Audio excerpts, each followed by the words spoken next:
Welcome back to Heber Valley Life Podcast, where we explore the people, ideas, and decisions shaping our life in our valley.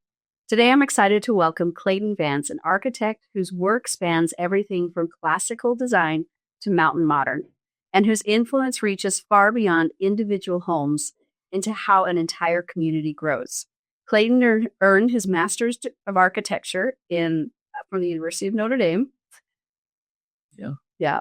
With a focus on traditional urbanism and architecture, and holds a Bachelor of Science in Landscaping Design from Brigham Young University. He has overseen the design of more than 200 residential projects and was recently recognized by Forbes as one of America's best in-state residential architects. It's a fantastic honor, an honor that includes 400 firms nationwide. So well done. Clayton, welcome to the podcast. Thank you very much for having me. So before we get going, I want you to just give us a little bit about yourself. Why are you here in Heber Valley? What brought you here? And just something that maybe we don't know. That's an interesting question. Truth be told is when I was in my early 20s, I was working at the Zermatt Resort, and I commuted up from Provo. And I always thought to myself, if I ever have a chance to live somewhere, it's going to be Heber Valley. And so when I was looking for a life partner, and this spouse, I was looking for someone specifically in Heber City, and it just worked. It just worked out. It was destiny. It was divine destiny. I found my wife. I'm dying because I'm like, I think I met you at the Zermatt. What years were you there? Oh no, it was so early. When was it? I don't even 19. It was like 2001, 2. I know. So my husband and he was a manager of the homestead. Oh, interesting. So I think our lives may have crossed. Then. 25 so years interesting. ago. So you are married to Bonnie Witt. Yeah. Long 7-generation family. Yeah. And I think you and Bonnie are a great partnership. You travel the world together. Yep.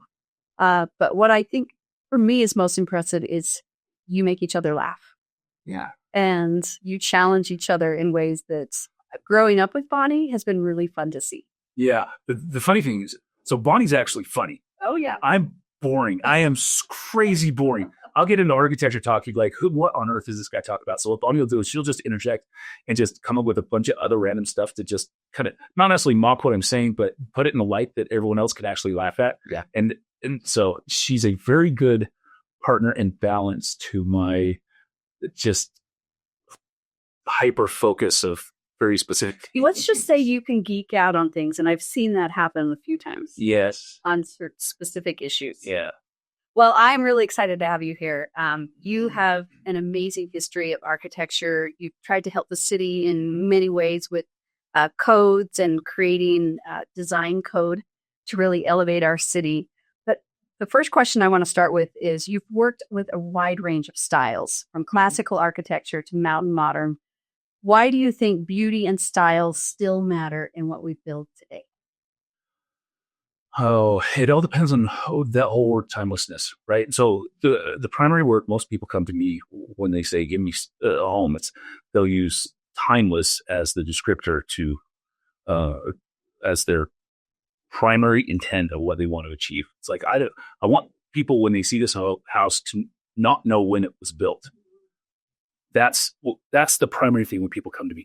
However, what you have with most of the subdivisions or neighborhoods, especially gated ones, is they have a particular design guideline set that just pushes you towards a certain direction. And so you can't do anything but what they tell you to do. And it's a little more formulaic that way. But when I'm able to exercise my full creativity, it's when someone says, yeah, just give me something timeless. I don't want anyone to know what year this house was actually built. However, there are certain things that there will be trends within traditional architectural languages that you just can't stop because things just trend. And so if you have a spectrum, timeless or trendy, beauty, or trendy, just look at the adjectives you use to describe architecture and houses and that type of stuff. And you're walking around a neighborhood and you say, wow, that's cool. You'll know that that's trendy, right? And it's in about 15 years, you're going to look back and you're going to say, hey, that was built in XYZ year. When you, if you're using the word, wow, that is beautiful, really beautiful. Just observe yourself in the adjectives you use to describe architecture. And if you start using that word, then it's like, okay, that's probably lending itself more on that timeless train. And so the difficulty with trying to understand why this matters is once you get into the development realm, because in the end, you're building a product, quote unquote, of a home that someone's going to live in. So that's a product. And so how on trend do you want to be with the product? And so as a developer, you're looking at, well, what's on trend and what can we do to actually sell stuff fast and actually make some money and keep our business alive? Well, the reality is what I've discovered over time is that when we've done spec homes or most of my projects that I do, like if you lean towards the traditional languages of architecture rather than the super trendy languages of architecture, you're going to hit a niche that has a huge pent-up demand because the majority of people aren't being it. Mm-hmm. And so if you're going on the trendy stuff, it's like, okay, that'd be cool for until the newness and the novelty of the new wears off. And once that wears off, it's going to look not quite as, it's not going to be a long-term investment into the development. Yeah. That's really what it boils down to is what is the true value of the thing that you're creating. And that value is absolutely going to be generated through simple massing, natural materials, proper use of natural materials, great proportions and details, proper order through visual hierarchy used in the right way, and proper details, proportioned the right way. And if you extract all of that stuff and you just do a hodgepodge, it looks like it. That's what you get. That's what you get. You get a hodgepodge, yeah. and it can still be attractive from the aspect that it's new, right? Because anything new just is appealing for some reason. Yeah. Stuff that's new just has a like, ooh, this is new. We like it. It's novel. That's cool. But as soon as that wears off, which doesn't take very long, like when I started, it was like Joanna Gaines was the hot shot. Yeah, I was thinking that shiplap. Yeah, everybody wanted it. Yeah, and she still is a hot shot. But it was like modern farmhouse. Everyone wants a modern farmhouse because that was all the rage. And then it slowly shifted into this modern Dutch type of thing, and it'll shift again. And so we have these different themes. But for my own kind of personal satisfaction, I think versatility within multiple languages of architecture is absolutely critical to be able to deliver to people not necessarily an eclectic city, but a city with variety. Because what you have with subdivisions and especially design guidelines is a uniformity and a kind of monocultural aesthetic that in the end can just look the same. And you're like, it's just boring. Ooh, I want to hit on something. So I've been working the last year on historic preservation. Yeah. And it's been so enlightening to follow the architecture of the Heber Valley. Yeah. From the original settlers that were dealing with the redstone that they quarried up in Lake Creek. Mm-hmm. And then they made the red bricks. Mm-hmm. So we all know those homes. Yeah. And then you see even the pot rock in Midway. But you see this evolution that maybe wasn't the best evolution because we went from natural stone to, let's fast forward to stucco era. Mm-hmm.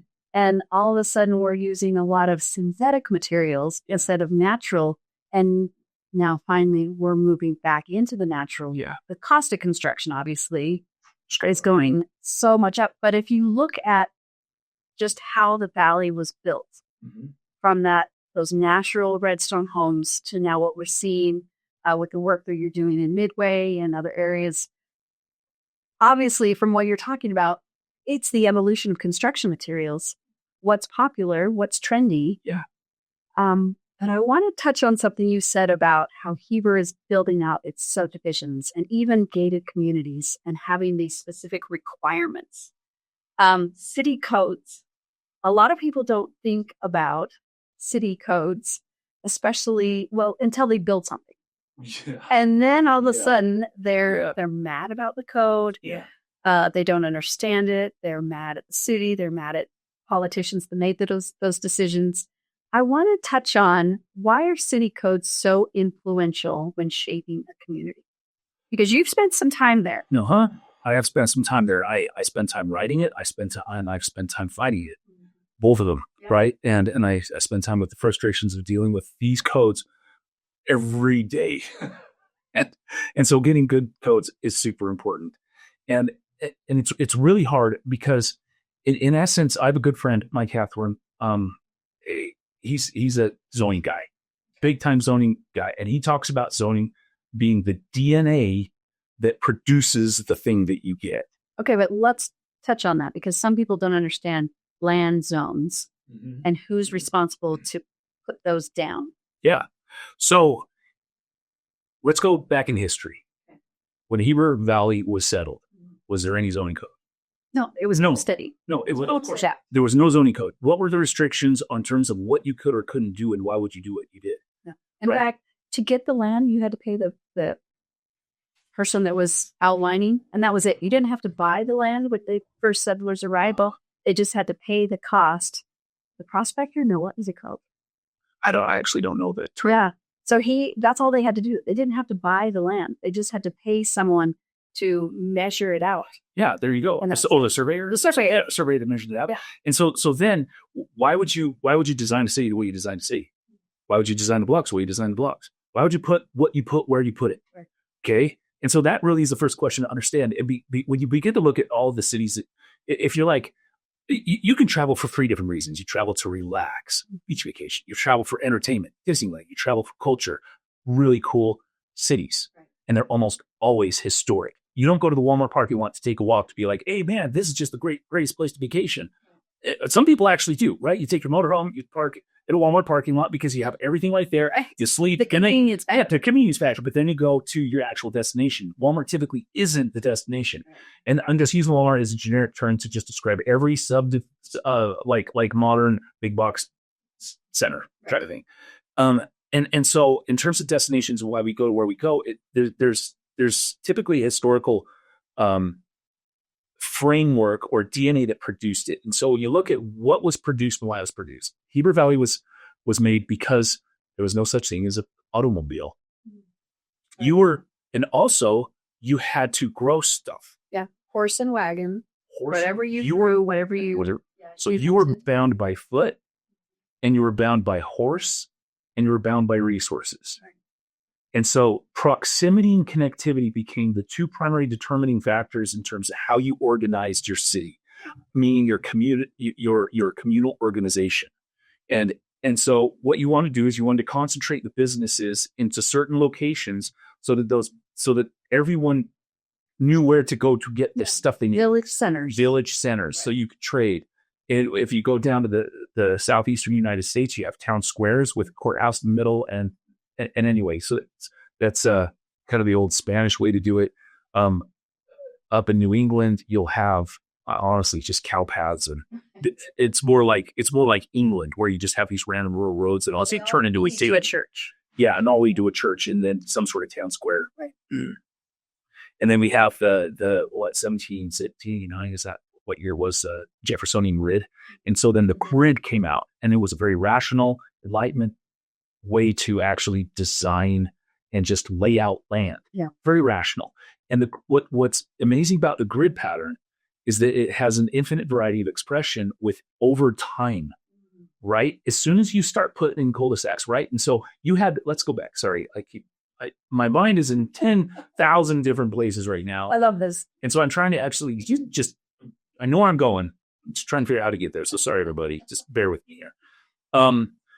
This is super important to understand because this helps you understand development patterns, why some stuff actually still works. Mm-hmm. And the other stuff that we do right now, we need to reconsider what we're doing because it doesn't have long-term potential at all. Right. And so the grid pattern, we were subject to foot, horse, transportation. And so proximity was really, really important. And then blocks just made sense, right? As square blocks, you could easily get a plot of land in there. It was about survival. It wasn't about recreation. Right. And it was about streets. There was a hierarchy of streets. This is a primary street. This is a secondary street. These are tertiary streets. Interestingly, we never did alleys. In Utah, and I don't know why, we never really did alleys here in the West. Back east, alleys everywhere. Right? West, alleys everywhere. And alleys are a really good way to begin to divide things up between front of house, back of house. And I'm a big favor of them. But once you invent the automobile, now you're no longer subject to proximity Right. restrictions. And you can actually get from here to there, and you can be further away from the stuff you need. Right. And we saw that. Yeah. The 80s, that expansion in the Heber Valley, we started seeing subdivisions. Yeah. We started seeing people willing to drive up to Center Creek and Lake Creek Farms. Yeah, and you and I live in some of the earliest subdivisions in Heber that extended out beyond the original Pioneer grid. Right. And so the growth of Heber Valley reflects the exact same growth that every city across the planet, not just the U.S., the planet experienced, just based on the technological opportunities that were present and the general desires of everybody. I remember like seeing this, there's debates between urbanism and rural, right? And so you have urban living, which is city living. Right. And in Europe, it would be the gated wall, right? So your walled city. And the castle. And the castle and all this stuff. And so you have the city that exists within a wall for protection and for other purposes. And then you have these little rural farms outside. But it's interesting because the aristocracy always had castles outside. And I guarantee you, all of us just innately, there's part of us that just want to be an aristocrat, right? We all want to be a king and a princess. The whole premise of Disney is based around kings and princesses and that type of stuff. And so we have these fantasies of being part of the aristocracy or the wealthy class, being a king of our own castle. And so that individual land ownership, there's a cultural thing, especially in America, where we want that for ourselves. And to be able to recognize and acknowledge these things, I think is really critical, because there's that type of everyone's a servant to me attitude. And then there's the type of I'm part of a community attitude, and we all are shared participants in this experience. And so there's compromise and give and take. And when you look at how different subdivisions work, as we begin to do more land from half acre to quarter acre, 8,000 square feet, 5,000 square foot lots, that's the tighter you get, the more you have to compromise stuff, right? Right. And your community is getting really tight. Really tight. Yeah. And because of that, and you're more on top of each other, then when you start stacking each other, everyone has to be a better neighbor. You have to behave better because you're within touching distance of your neighbor. Yeah. And so you have to begin to exercise just more selfless and civic behavior. As soon as you spread out, we begin to think, I'm a king of my castle. I can do whatever the blank I want, my own land. But that's a Western mentality. It's a Western mentality, and we're in a Western place. Yeah. Right. And so as things get tighter, you just have to acknowledge the mentality. Right. I'm not saying one's good or bad. You just have to acknowledge the mentality so you know what you're trying to produce. So let's apply that to land planning and land use. Okay. Because I think that's where a lot of people are saying, but Heber Valley is a 1 acre lot community. Uh-huh. And why are we moving towards this high density? There's a lot of frustration in the community right now around this particular issue. And there should be. There should be a ton of issue about it. I have issue with it. So I've lived in, just so you're aware, I'm going to lay out where the different conditions and where I've lived. Born in the Philippines, don't ask why. Salt Lake, Denver, Albuquerque, St. George, Utah, Albuquerque, Connecticut, Oregon. I spent high school in Oregon. So that was my growing up. And then I was in LA, LDS mission, back to Utah, then Chicago, to Dallas, then Chicago. And then I was flight attendant in Chicago. And that's where the whole architecture thing started. So I flew everywhere, night after night, day after day after day. I was in city after city. And you begin to see, one of these things is good, one of these things is bad. And you begin to ask why. Okay. And so it's like there's an architectural component and an urban design component. If you get the urban design component, that's the most important thing to get right. And if it's a grid pattern that actually works, meaning that you have connectivity and proximity to both stuff, what you're doing is you're maximizing the overall value or overall choices that people have in terms of how to live, where to live, and how to get from here to there. As soon as you begin to disintegrate the grid and you reduce connectivity by saying, I don't want traffic going through my streets, we're going to block it off. Right. As soon as you start reducing connectivity, you're forcing everyone onto certain streets rather than a multiplicity of ways to get from here to there. Right. And so now you're concentrating traffic rather than dispersing traffic. And that's what most of our Western experiences is. And that's what we hate. That's why we hate it. And I hate it too. I've lived in LA. It is horrible to drive on the 405. Everything's 45 minutes away in LA, it seems, even if they block. The design there was designed around the car. Yeah. LA was, because the majority of the Western United States was designed around the car. And if you actually look at how many houses were actually existed within the United States around the turn of the century, at the advent of the car, it was around 20 million residential units. And then every decade after that, we added about 10 to 15 to 20 million, depending on the decade, of houses every decade after that. So the amount of houses that exist for the first 250 years of the country, or the first 200 years of the country, and I'm talking prior to 1776, to the last 100 years has 10 times. Yeah, exponentially grown. And so when you do it with the technology that we could do it with the technology we had, but we did it wrong. And because the streets are the most important thing to get right. You get the streets wrong, you're screwed. If you get your streets right, meaning just connectivity, and then you're going to be in a good situation. The worst of all worlds that I've discovered in my travels is high density with bad architecture. If you have ugliness at scale, it will more tension. It's more stress. Everything is just more stressful and it's ugly. There's no reinforcing like beauty or like life giving. Yeah, it's community value, and we value this open space and this ruggedness. We want to live in an area that we feel that open freedom to go and do what we want to do. Yeah. But now we've got this portability factor going on. Yeah. You can't have both. They're mutually exclusive. Right.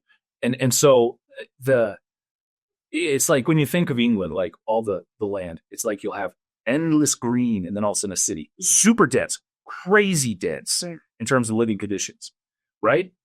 And then green again. And so it's like, well, what does everyone want? Do you want the super dense and the green, or do you want everyone has a little bit of green?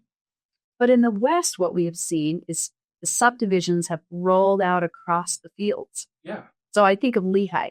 Yeah. I grew up playing basketball against Lehigh, and those, they were it was a small town. I go there now and it's subdivision after subdivision after subdivision. And that's the worry that people have in our valley. Yeah. Is that the growth is just going to spread. In fact, I came from Provo last night and was kind of observing the lights and remembering we used to have foothills that were dark. Yeah. And now those foothills are spotted with lights. All lit up. Yep. All lit up. And so is it good? Is it bad? What is it? And I think the most important thing is just being honest with ourselves, just acknowledging and being honest with ourselves. If we can do that, we can make a lot of progress here. Because in the end, how many kids were in your family?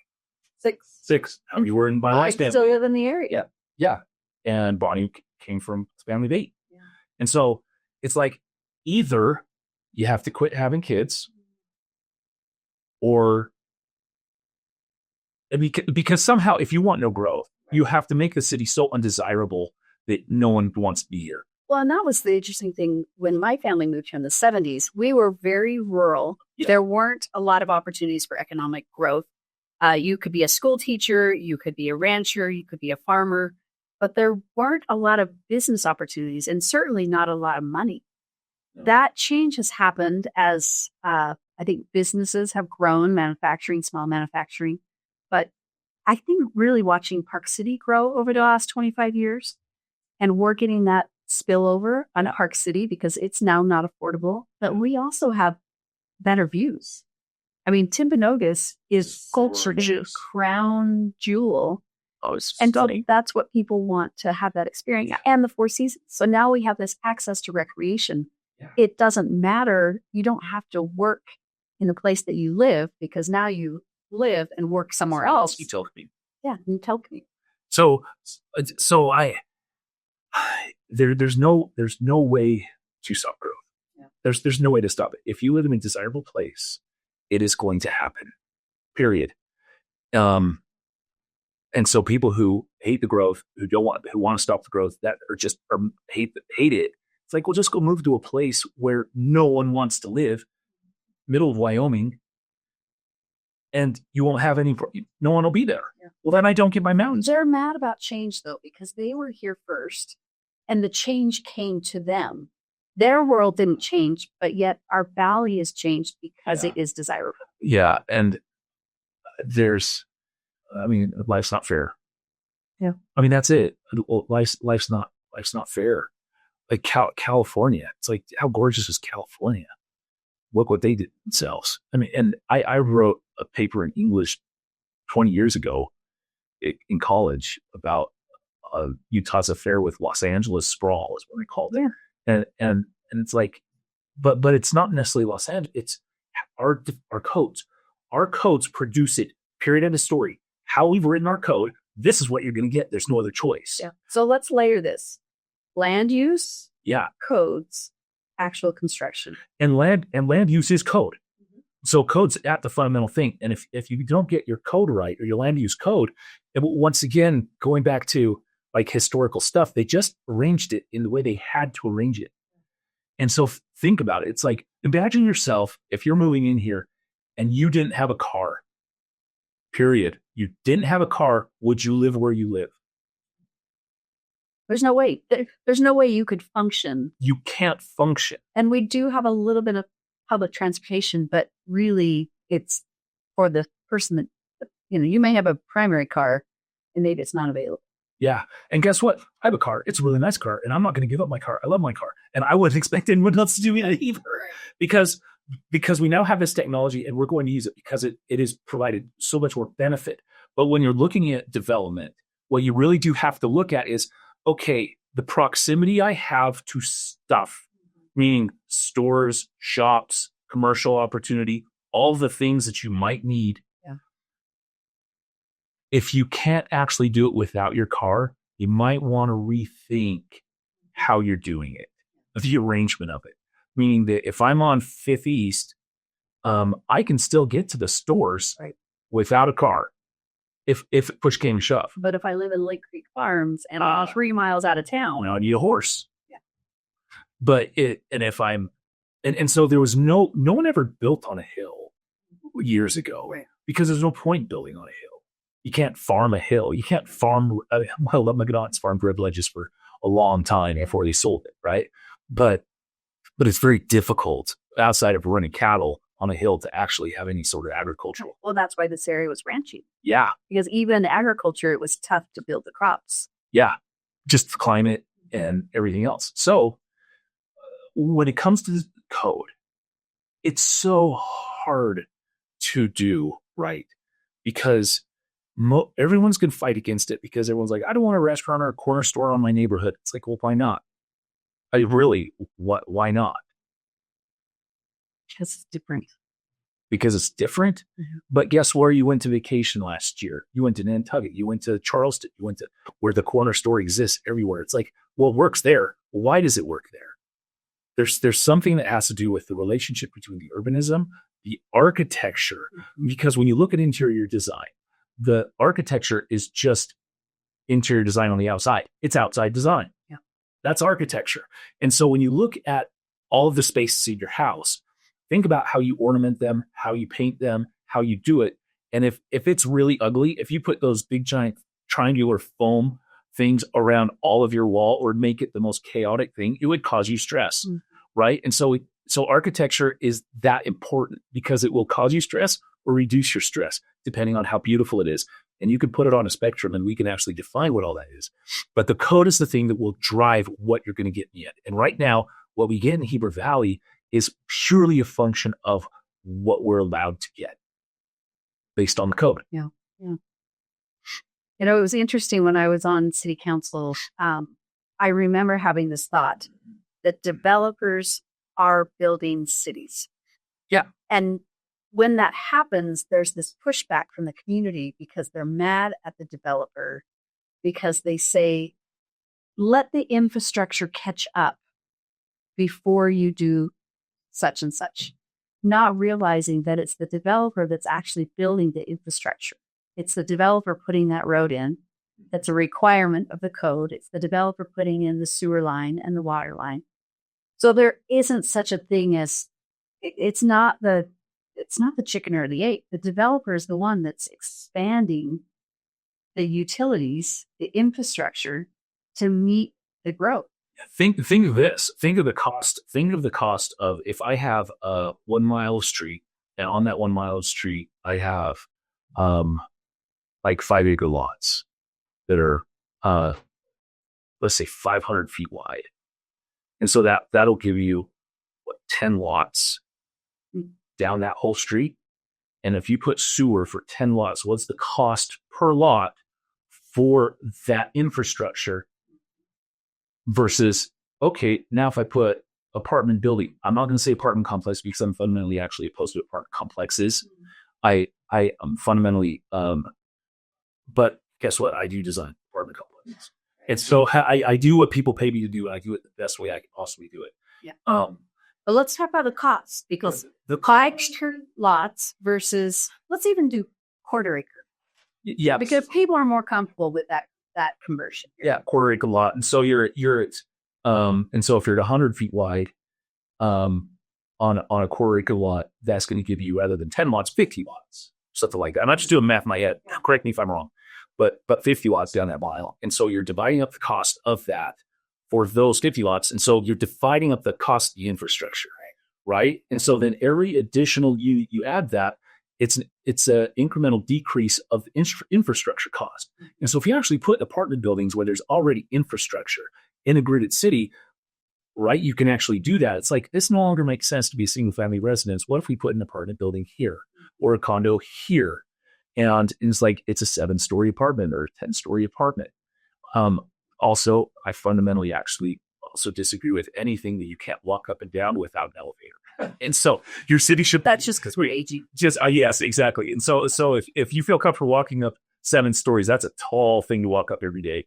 But if you're at 5 stories, like most cities should really be at the 5-story height limit. Yeah. That way, your emergency services, everything can actually still function if all the power goes down. But let's go back to this affordability factor, because there's this big push for Utah to find more affordable housing.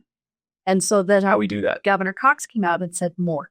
The only way that we can have affordable housing is more units. He had this push, 40,000 starter homes during his term. Yeah. And there's this amazing amount of pressure that we're seeing at the local level, because right now we're saying the only thing that's affordable are condos and townhomes or apartments. Right. And everyone's saying, that's not the experience I want my child to have. I want my child to have what I had, which was a single family home. Sorry. That's hard. That's hard. It's hard reality. That's where we're seeing. So I heard it on Tuesday night. I heard a mom say, I have a 22-year-old son that cannot afford to buy his first house. Yeah, we have the exact same thing. We have 3, so we're the ones that bought it. Yeah. So we bought the house. But here's the struggle. Not everyone could do that. The struggle is in the ground. Yeah. The cost of the land is so expensive. And then to put the water, sewer, roads, power on top of the land. You're $500,000 for a quarter acre lot. So here's my question to you right now, because you are in it. You are in the thick of this. Yeah. Is there an opportunity? Because I feel like with real estate right now, these numbers are inflated. The demand to live in this valley has inflated these costs. Correct. That's just a standard economic supply demand curve. Right. And you cannot escape. Anytime you come in here to the invisible hand of economics and try to manipulate it, you're gonna screw it up. Yeah. And that's supply demand curve has nothing to do. You're part of it. But in the end, it's like, what can you do? Can you do anything about it? It's like, as soon as you put in all the restrictions and regulations, there are tons of examples throughout history where that's happened, and it just fails every single time. And that is, I think, the hardest reality that none of us want to accept. We can't accept. We don't want to accept it. And it's like Up, right? Remember, he lived in that little house and all those condos got felt around, and you're just feeling bad for the guy because we feel like the victims, and you are the victim. It's like, let's understand that. It's like, let's acknowledge that there's something, an invisible thing happening to me that has nothing to do with me, and it's hurting my lifestyle, my family, my kids, because we didn't position ourselves to be, multimillionaires because we're teachers or when we actually have normal jobs, and we can't.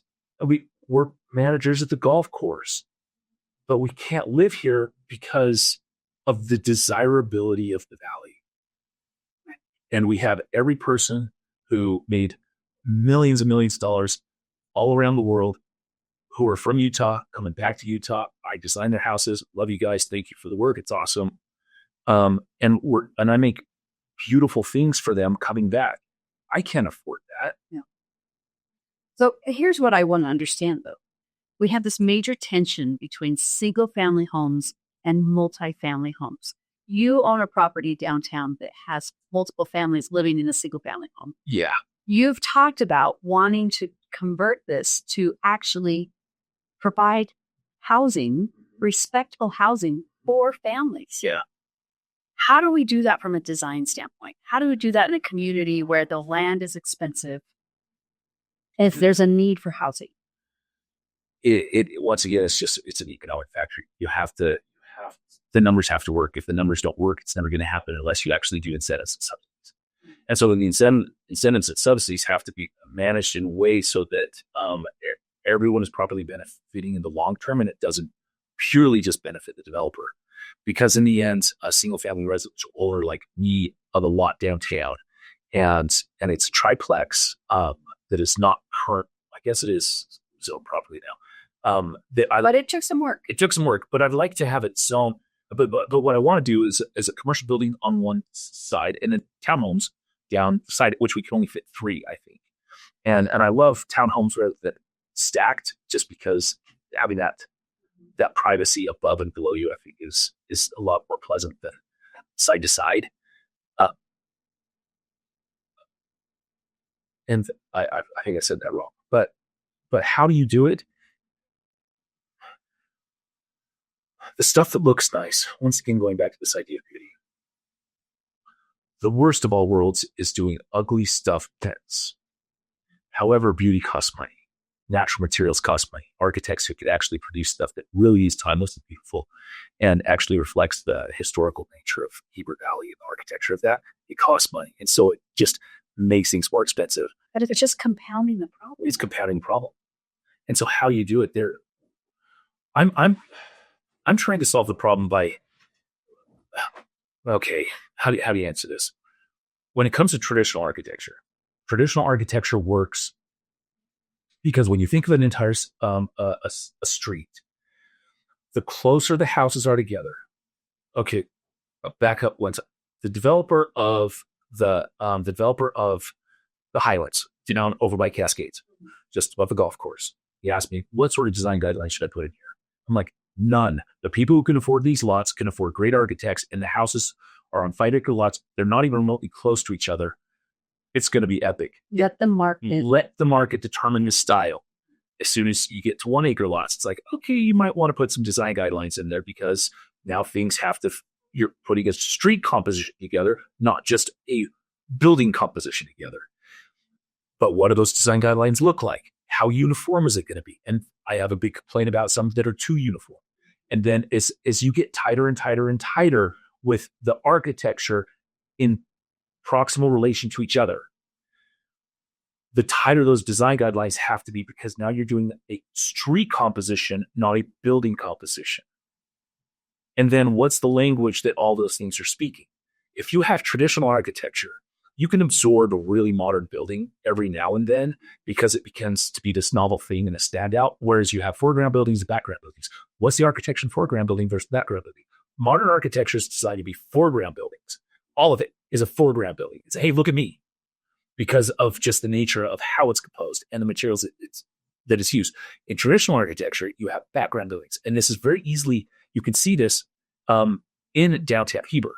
When you walk around, you see the houses, they're background buildings. You see some of those, the Bait Block, it's a background building. And you look at the City Hall, used to be the old Elias Tabernacle. Yeah. That was a foreground building. What made it a foreground building? It's set off from the street. It wasn't on the street. And so it's set in its own little park, along with the city building that exists, city building or county building that exists next to it. Yeah, jail. The jail. And they, and it has a different form and shape than the background buildings. And so through the use of design principles, we embed visual hierarchy to generate order and readability within a city in a traditional language of architecture. That doesn't exist in a modern language of architecture. When you eliminate tradition and you eliminate traditional languages of architecture, everything becomes a foreground building, and that is just pure chaos. And that is what we react against in terms of, okay, I have an objectively beautiful valley here, and you're going to put something on it. If you're not going to replace it with something beautiful, I'm going to oppose it. If you replace it with something beautiful, okay, maybe that wasn't so bad. For instance, River Bottoms Ranch, we designed that thing. Everyone was opposed. But when we did it, everyone now is like, you know what? That's really a contribution of beautiful theory. Yeah, it's pretty. It actually fits in context. And that's all I'm talking about, is if you do it in a manner that fulfills the fundamental principles of traditional architectural languages, you won't complain as much because it's going to be a contribution and not a detraction. Now, how you do that, here's the big problem, is how many firms, and so I consult right now down in Utah City, down in here right now, to try to figure out how to make their really dense stuff more attractive. Since when Utah County's feeling the same pressure Wasatch County is. And the trick that I'm finding is I'm going out and helping them find architecture firms to develop some of these major buildings that my firm is too small to handle. There's very few architects. Sorry, architects who are listening out there. I'm seriously not dissing on you. However, if you don't understand the fundamental principles, I'm going to get a little esoteric here. Of okay, what's the Doric order? What are the proportions of the column, of the diameter, the base to the height? What's the capital look like? Do you know the abacus? I know I'm going to talk to the stuff, but unless you understand this stuff and the fundamental languages of some of these classical principles, where it comes from, derives from, and how to express these things properly, which is what everyone knew who designed these cities and built these cities. That was just common knowledge for every single craftsman back in the day. You won't be able to execute it. It'll feel like a cartoon. It'll feel fake. Because we're using engineered materials, synthetic materials. It's going to feel fake, not authentic, and it'll be off. And so how you get it back? I'm just trying to educate. Well, and the craftsmanship. Yeah, I think it comes down to it was. People were proud of the work that we were doing, and you could see that. Yeah. And now what we're seeing is a lot of just, let's get it done. Let's get it done. And it's a price point. Yeah. And so I work with a lot of builders, and I work with a lot of subcontractors too, who are working for those builders. So like, hey, can we do it this way? And there still is a lot of pride in the craftsmanship. But what's interesting is what they focus on is the perfection of the craft rather than the artistry of the craft. And so what you'll find in all the traditional stuff in the manipulation of natural materials, the sculptural elements, is the true craft is in the kind of the beauty and not the perfection. And we eliminate all the details because we can't do details anymore because it costs too much to do. And there isn't a solution right now. There is a solution in the future. And as long as all of us can get on the same page and understand what the problem is and how to get there to a solution, then we can make slow steps to get our fabricators to produce stuff that actually we want. Because right now, do you know how hard it is for me to actually spec the right details? It's like no one has catalogs that have all the right details. We're slowly building with different fabricators. Then we have to have builders who can execute the details, because if the subcontractors look at my detail and say squiggly line, so I'm going to put squiggly line there, but it's not the squiggly line in the right way. Yeah. It's like it's got to look authentic. Clayton, there's so much more I want to talk to you about. I know, we're just running out of time. Here's the thing. I think we should wrap it up for today. Okay. We're going to do a part 2. Okay. Because I think you have some answers that I think the listeners are interested in learning, especially about missing middle. And we want to talk about design choices today and why that matters and why that will matter in 20 years. So we're going to pause. We're going to wrap up part 1. We're going to keep recording, do a part 2. But for anyone that's still listening, I think this has been a fabulous conversation. And I want you to join Heber Valley Life as a community. We have multiple episodes now. You can share it. You can subscribe. But we're going to continue this conversation about how our community grows. It's Rachel Kahler with Clayton Vance, and we're going to be back with part 2.